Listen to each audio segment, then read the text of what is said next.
So ethics is a big deal. Ethics is a big deal.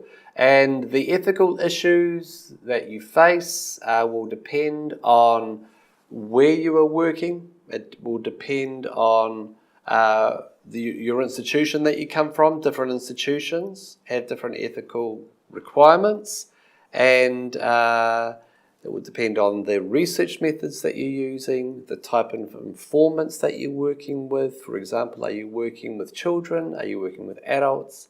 It depends on your research tools about what type of data you are collecting. But all of that will be dealt with in a separate lecture on ethics. So, in addition to ethics, in both Avatar and Dances with Wolves, there are some very, very interesting similarities between the presence of a bilingual insider in the form of Nateri in Avatar, and in the form of Standing with Fist in Dances with Wolves, both of whom could speak the language of the outsider attempting to gain access. And this is a very, very interesting theme. And although there are many exceptions to this rule, it is often the case that when you are negotiating access in a fieldwork context, you've stated you have a research interest, you have stated a research question, you have sought to find a fieldwork site, and you need access to people in this fieldwork site, which requires almost inevitably local patronage and a local advocate. This is another very important fieldwork theme explored in these specific films. And without the presence of a bilingual advocate, we have no idea about what would or would not have happened. The third thing that I wanted to talk about is something which you may be quite surprised about, and that is the emotional aspects of fieldwork. Humans are complicated. Humans are not just complex, they are complicated. They are unpredictable. We, as researchers, are complicated, and the people that we are studying, the individuals, the networks, the families, the communities, the societies that we are studying are equally complex. And we often don't talk about the emotional challenges, the emotional aspects of fieldwork.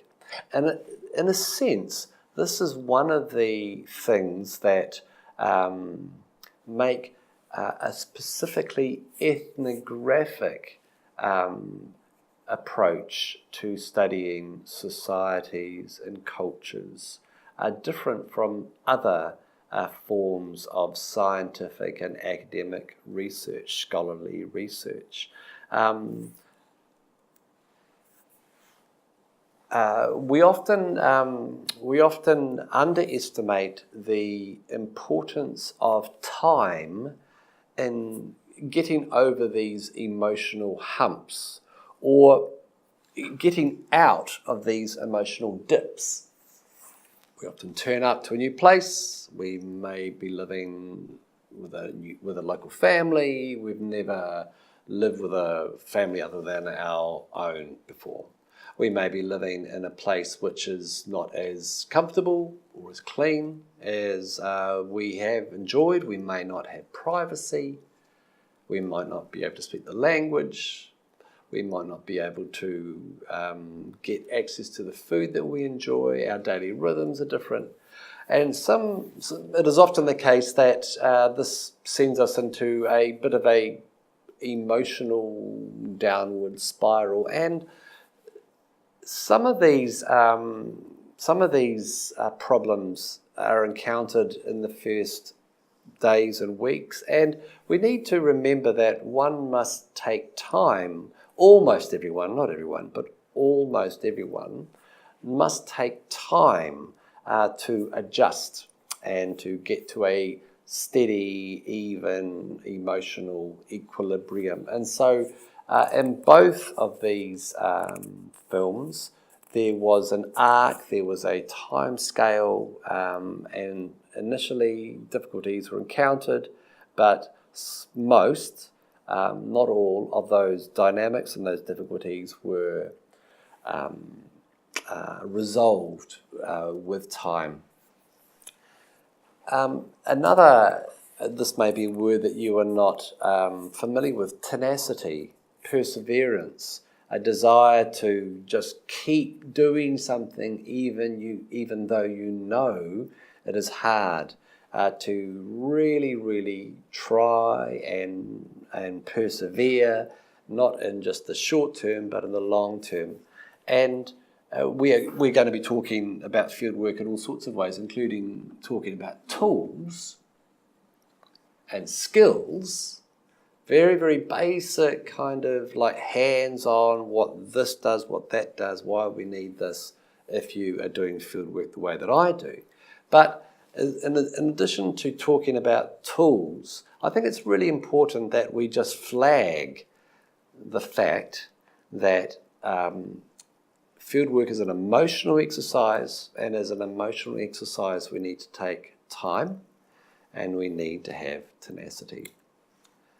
Another dynamic which is present in both of these is the tremendous importance of language and language learning.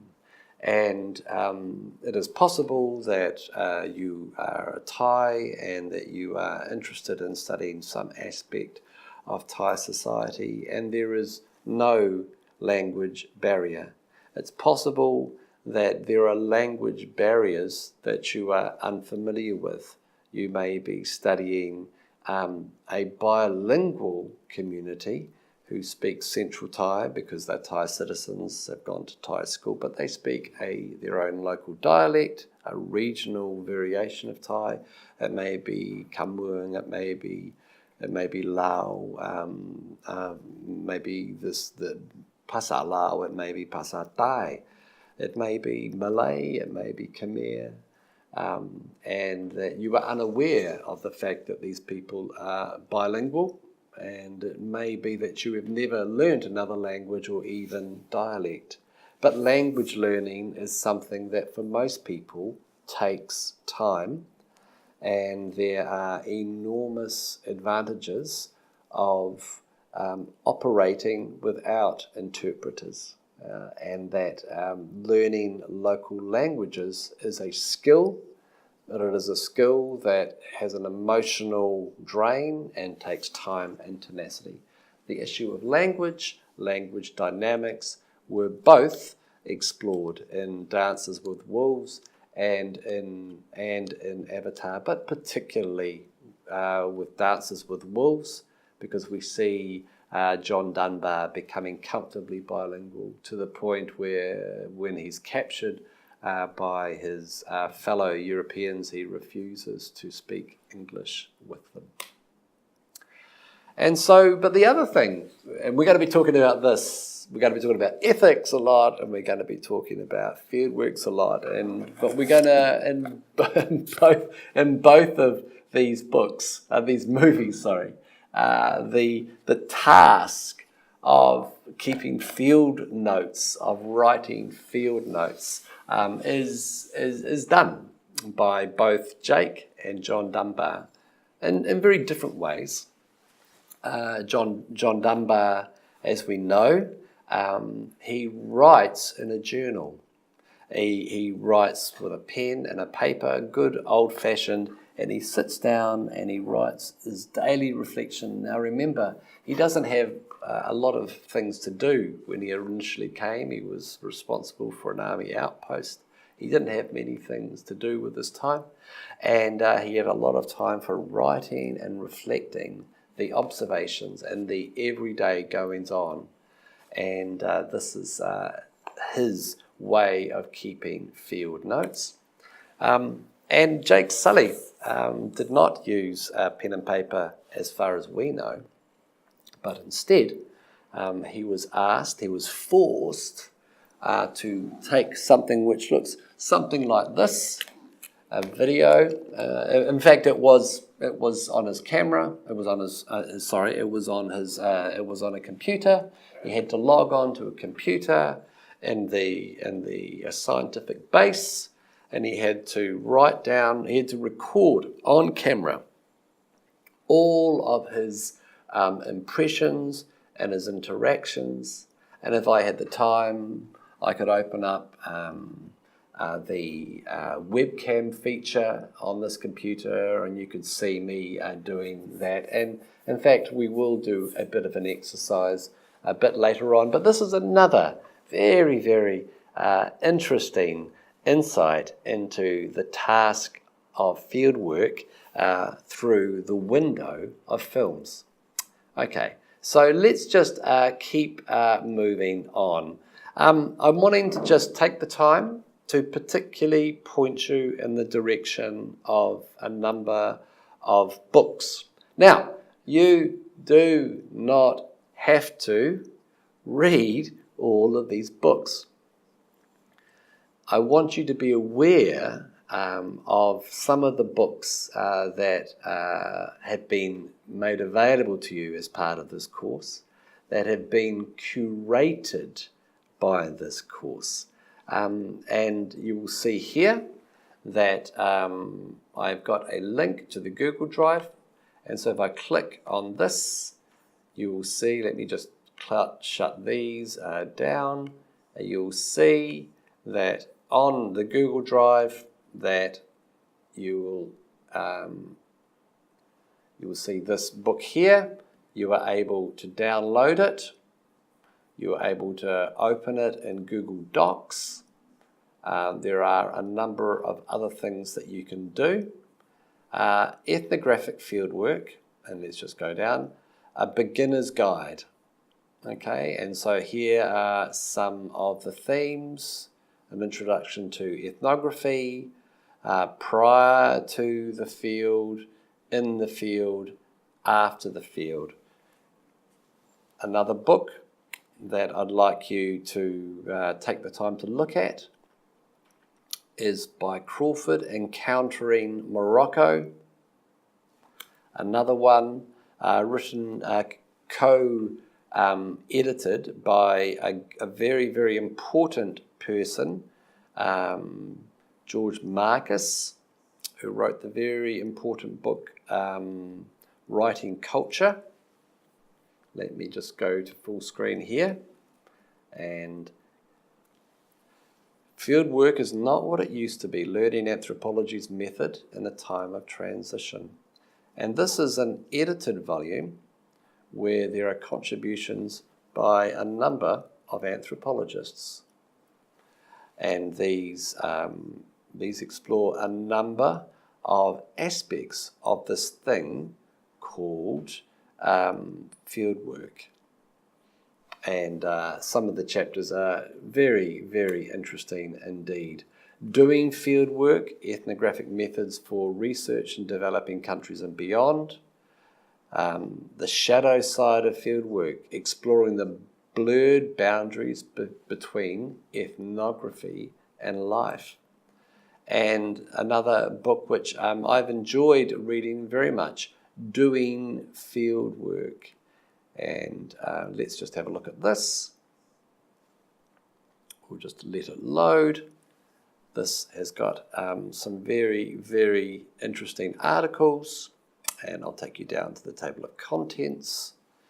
A nice introduction to what is fieldwork, finding the field, field relations, tools for fieldwork, values and ethics, when it's time to go, and analysis.